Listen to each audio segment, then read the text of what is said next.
So this is what it generates. And of course, so here's your top 15 and you can scroll to the right and see all of them. And then it basically color codes everything. So in terms of like search volume strength up here at the top, you can see there's 2 of those 15 are very weak. 9 out of those 15 are strong. And then 4 of them are sitting at the top being very strong in that in their keyword positioning. And then over here, in terms of opportunity, it gives you, so competition search volume strength and all of this. And I don't even know what all of it means, but it does also give you, which I think is actually really nice. It shows you up in the top right here, like total search volume for all of the relevant keywords. Now you can go down here, if you scroll down and all these keywords are down here, you can scroll through these and basically select any of them that you feel don't really apply to the category, like they're, and then exclude them. And then once you do that, then it'll recalculate everything and all of the numbers change.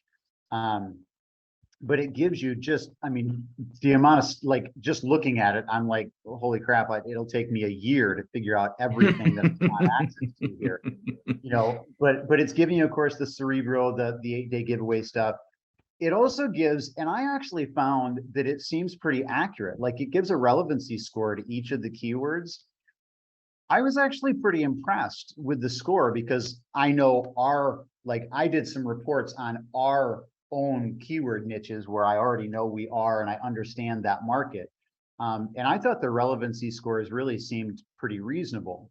But then it'll also show you like outlier keywords. So like here, this is the search volume that these particular ASINs are getting for outlier searches. So in other words, searches that aren't specifically related to this particular niche, they might be relevant enough that they actually are getting sales out of it, but you can see how much search volume they're getting. And then you can actually see what are those outlier keywords that they're ranked for.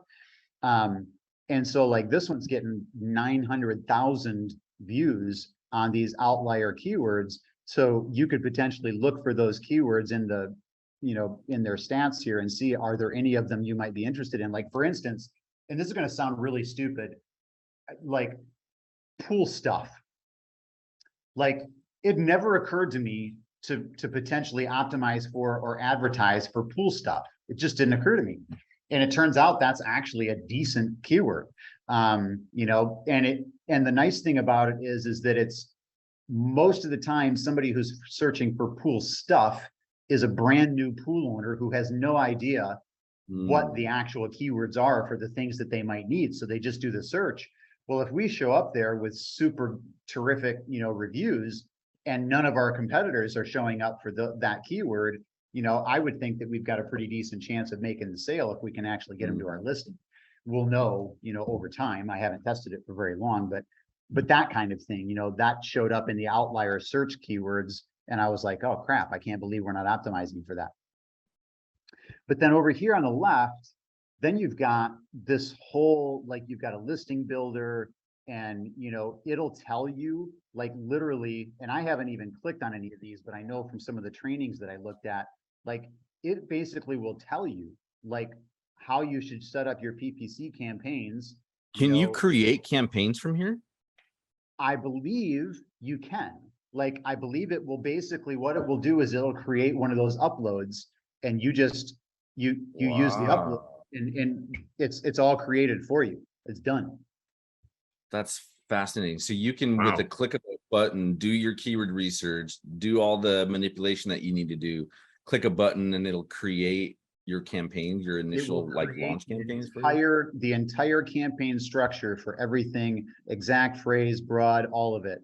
It'll create an upload that you can then upload to Amazon, and it just creates the whole dang thing. And so, like I said, I mean, I haven't even begun to dig into what this does, but so far the numbers that I've seen seem pretty legit.